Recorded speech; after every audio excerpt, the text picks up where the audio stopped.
Hola, buenas tardes. Mi nombre es Emily Moreno y el día de hoy les vengo a traer tres temas diferentes, el cual les voy a hablar de la evaluación del desempeño, las bases de datos y sistemas de información de recursos humanos y la evaluación de la función de la administración de recursos humanos.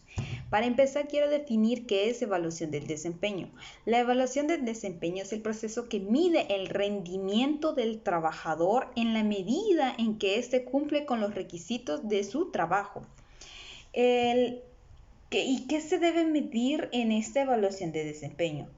Tenemos 4 factores esenciales: los resultados, el desempeño, las competencias y los factores críticos para el éxito. Además, se nos habla también de unas cuestiones fundamentales en la evaluación del desempeño. En este entra el método de los whys, o conocido en español el método de los por qué. Es decir, por qué se evalúa el desempeño, cuál desempeño se debe evaluar, cómo se debe evaluar el desempeño, quién debe evaluar el desempeño, cuándo debe ser evaluado este desempeño, o cómo se debe comunicar la evaluación del desempeño. ¿Y por qué exactamente evaluamos el desempeño? Pues lo evaluamos, todas las personas necesitan retroalimentación sobre su desempeño para saber cómo ejercer su trabajo y hacer las tareas correspondientes a ellos de la mejor manera. Además, se evalúa por las recompensas, la retroalimentación, el desarrollo, las relaciones, las percepciones, el potencial del desarrollo y la asesoría. ¿Y qué hacen las empresas para administrar sus servicios con excelencia? Estas empresas crean un concepto estratégico, es decir, compromiso de calidad, establecen normas muy altas, un sistema de monitoreo en el desempeño de sus servicios, sistemas para atender reclamos de los clientes. Es esencial ejercer un sinfín de servicios, pero de una manera excelente. ¿Y quién debe evaluar todo este desempeño? La única persona encargada de evaluar el desempeño sería el jefe gerente o el jefe a cargo del departamento, ya que es el que está directamente en contacto con aquel evaluado.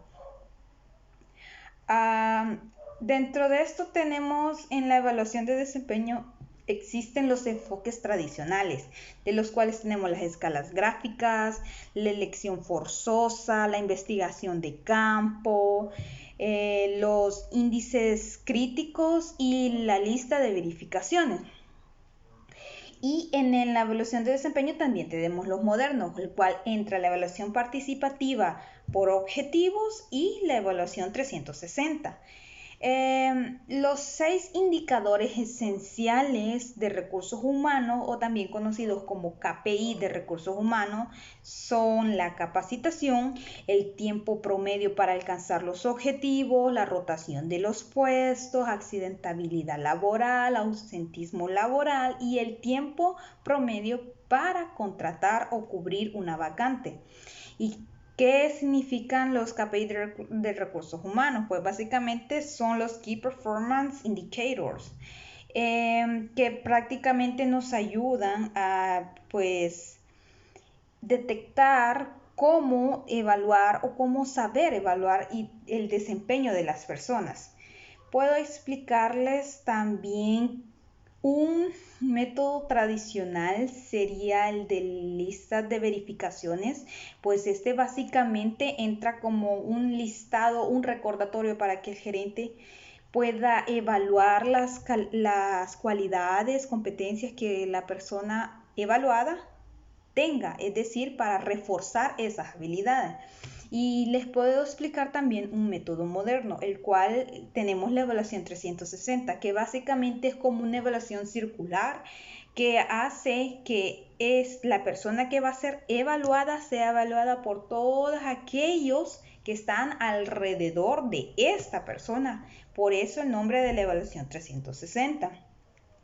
Ahora quiero hablarles del coaching. El coaching es un método que consiste en acompañar, instruir y entrenar a una persona o a un grupo de personas con el objetivo de conseguir alguna meta, algún objetivo y desarrollar habilidades específicas en estas personas.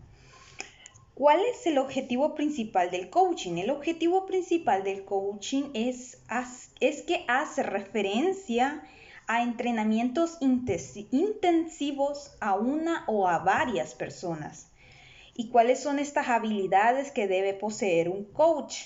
Pues el coach, ya que es la persona que básicamente está entrenando a la persona, debe poseer el alto grado de la competencia que va a desarrollar. Es decir, si nosotros queremos desarrollar a alguien en idioma inglés, obviamente el coach debe manejar muy bien el idioma inglés.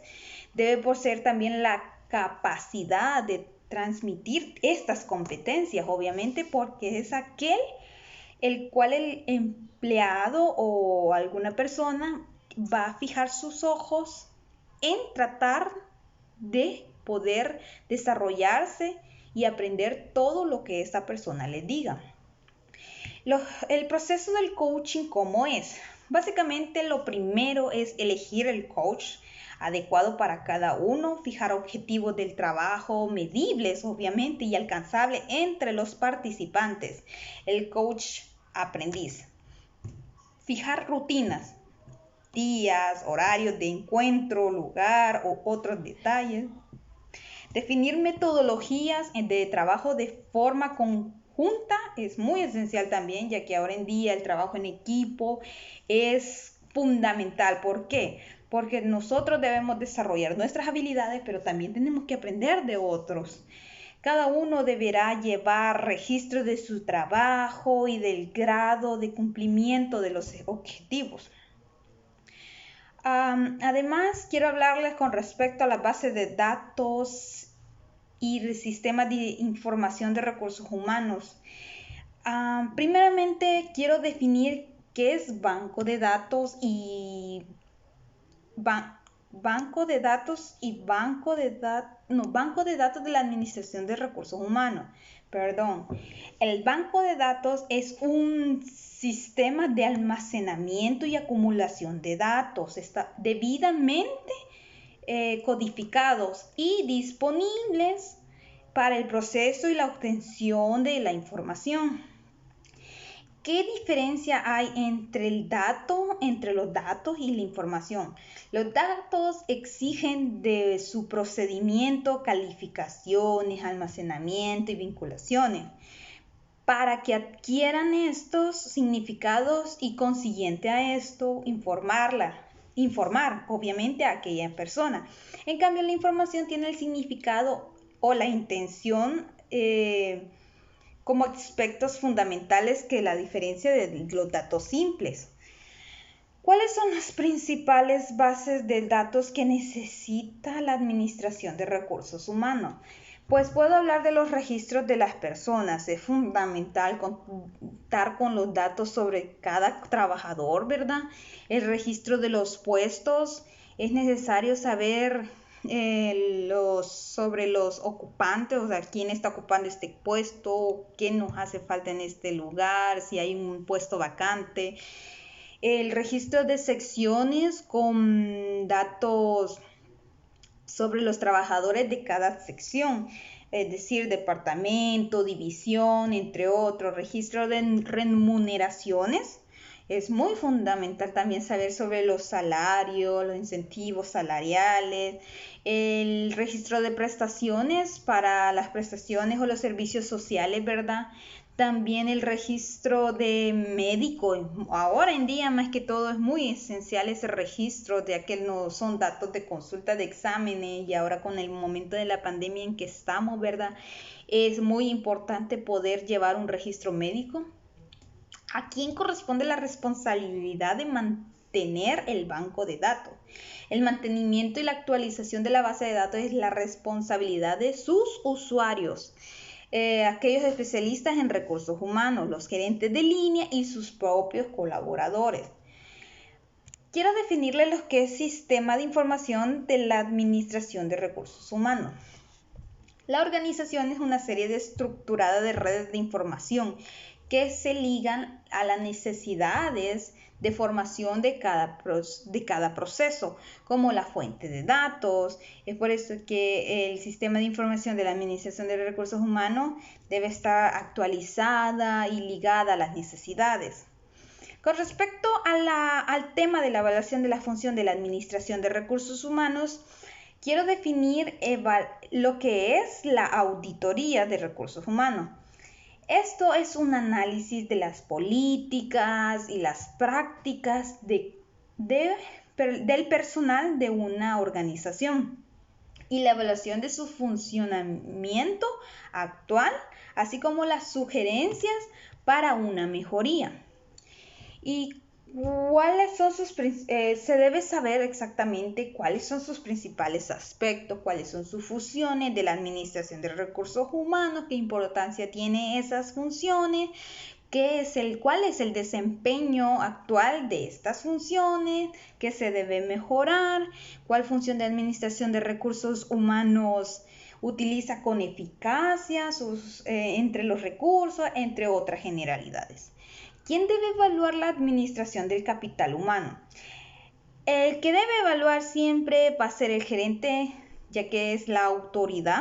El gerente de la autoridad del poder es un especialista prácticamente, como un consultor interno externo del grupo prácticamente, porque es el que está evaluando o en este caso auditando a la empresa o a la organización, a las personas.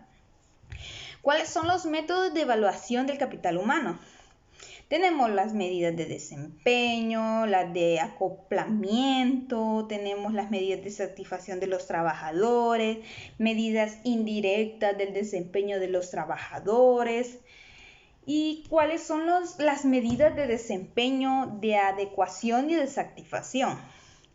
Siempre hablando de eso, tenemos las de desempeño. El desempeño debe ser global y el costo, básicamente, es grande, pero es un costo que debe ser invertido para el desarrollo de las personas.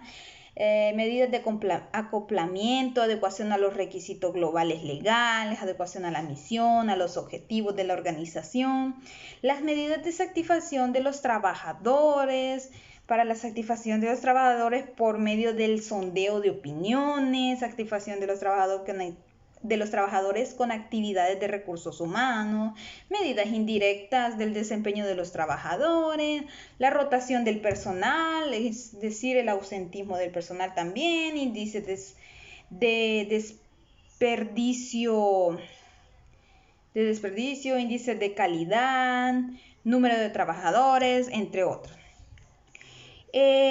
Las investigaciones internas de la evaluación permite evaluar datos, información, opiniones, actitudes de las personas involucradas por medio de técnicas de cuestionario, tabular los resultados en razón a los criterios estadísticos. Y la investigación externa de la evaluación es la evaluación de los procesos y los programas de la Administración de Recursos Humanos. También puede involucrar a una comparación entre el externo, aquello que hacen otras organizaciones excelentes, serán o no sean de la misma rama de actividades, es decir, comparar, ¿verdad? ¿Qué significa benchmarking? Pues el benchmarking es el arte de descubrir cómo y por qué algunas empresas pueden desempeñar más tareas y mucho mejor que otras empresas. El benchmarking permite comparar diferencias en términos de calidad, velocidad, desempeño, en costos de una empresa con otras, es decir, de clase mundial, ¿verdad? Pues este benchmarking nos ayuda a determinar a cuáles funciones se debe aplicar, identificar las principales variables del desempeño que se medirán, identificar las mejores empresas del sector, medir el desempeño de esas mejores empresas, medir el desempeño de las empresas en cuestión, en fin, un número de variables. ¿Cuáles son los beneficios de la evaluación de la administración del capital humano? Pues los beneficios básicamente tenemos que estas proporcionan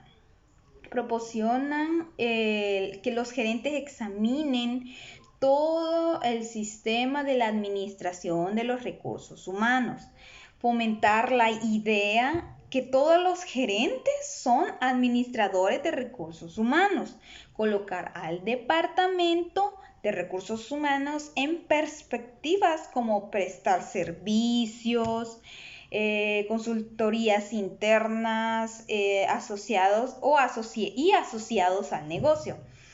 Examinar el valor de las prácticas vigentes, proporcionar un estímulo para el cambio, muy importante es el cambio, ¿verdad?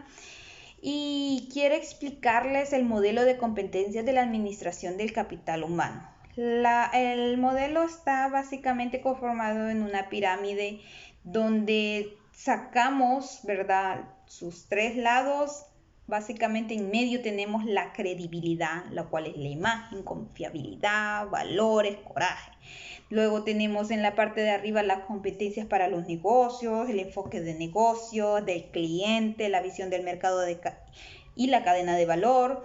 En el lado izquierdo tenemos lo que son las competencias para el capital humano, talento, diseño de la organización, cultura participativa, estilos de la administración, recompensas e incentivos. Y en el lado derecho tenemos las competencias para los cambios, que es la capacidad de diagnosticar, acciones de intervenciones, implicación de las personas y atribuciones de las facultades. ¿Qué son las organizaciones omega y alfa? Pues las organizaciones omega son aquellas donde el área de recursos humanos sigue centralizada y monopolizada, es decir, todas sus decisiones y acciones relacionadas con las personas. Y las organizaciones alfa son organizaciones donde las personas tienen la libertad para pensar, razonar y usar su posesión más satisficada, su inteligencia al servicio de la empresa. Y para ir finalizando, ¿cuáles son los macro tendencias de la administración de recursos humanos?